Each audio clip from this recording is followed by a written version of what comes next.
What up?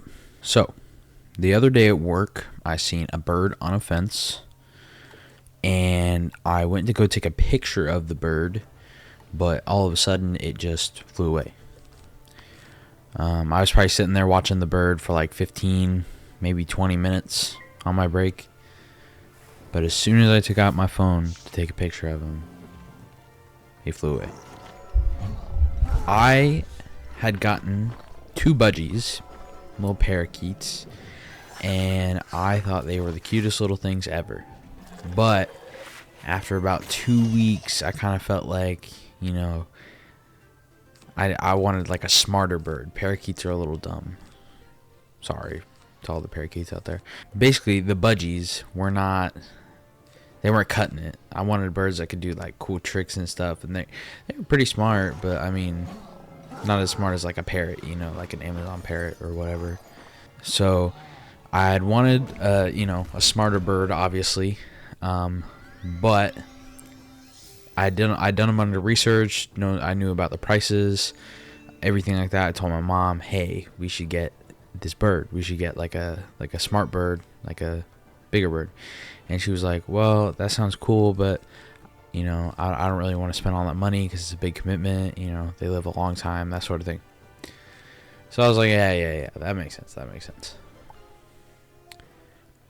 2 weeks after this happens, after this little conversation happens, I get woken up one day in the summer. This is in the summer. No school, nothing, staying home, stayed up late that night, was sleeping in until like 2 p.m., My mother runs an in-home daycare, so I have a daycare in my house. And I remember getting woken up in the middle of my sleep. And like when you first wake up and somebody's like trying to talk to you, or like something's happening and it all sounds like gibberish. Like if somebody was trying to talk to you when you first open your eyes for the day, everything they're saying doesn't even sound like English. But basically my mom's coworker had tried to wake me up, and I was just not having it, like in the sense of I woke up and I could not understand a single thing she was saying. I was in my underwear. It was crazy.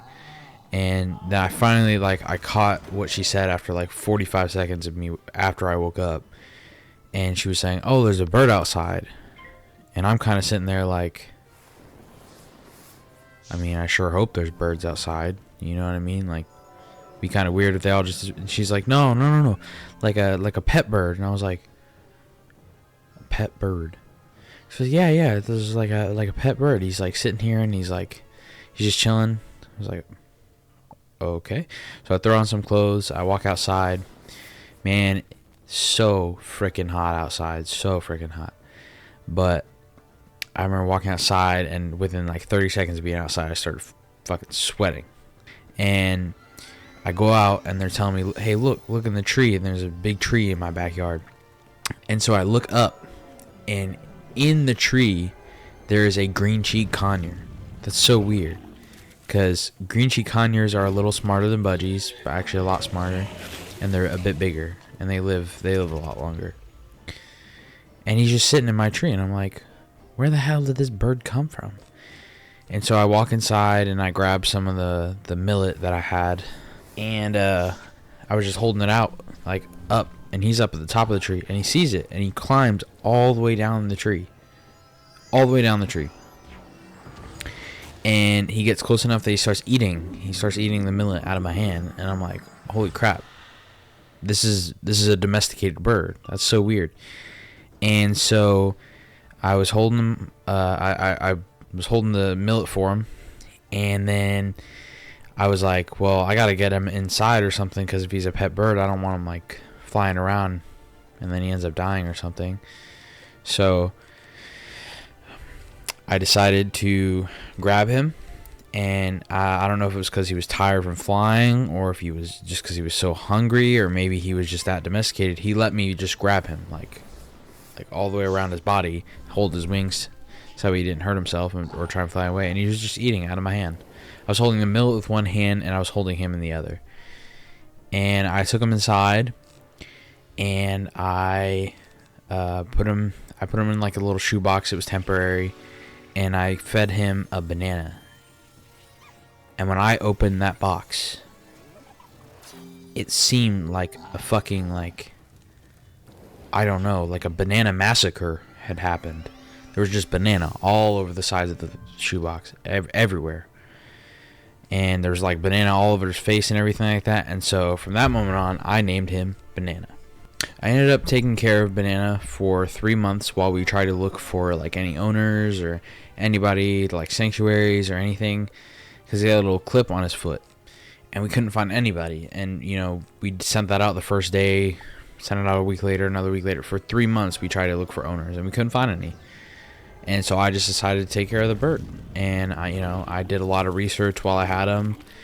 I spent a lot of money on him, took care of him.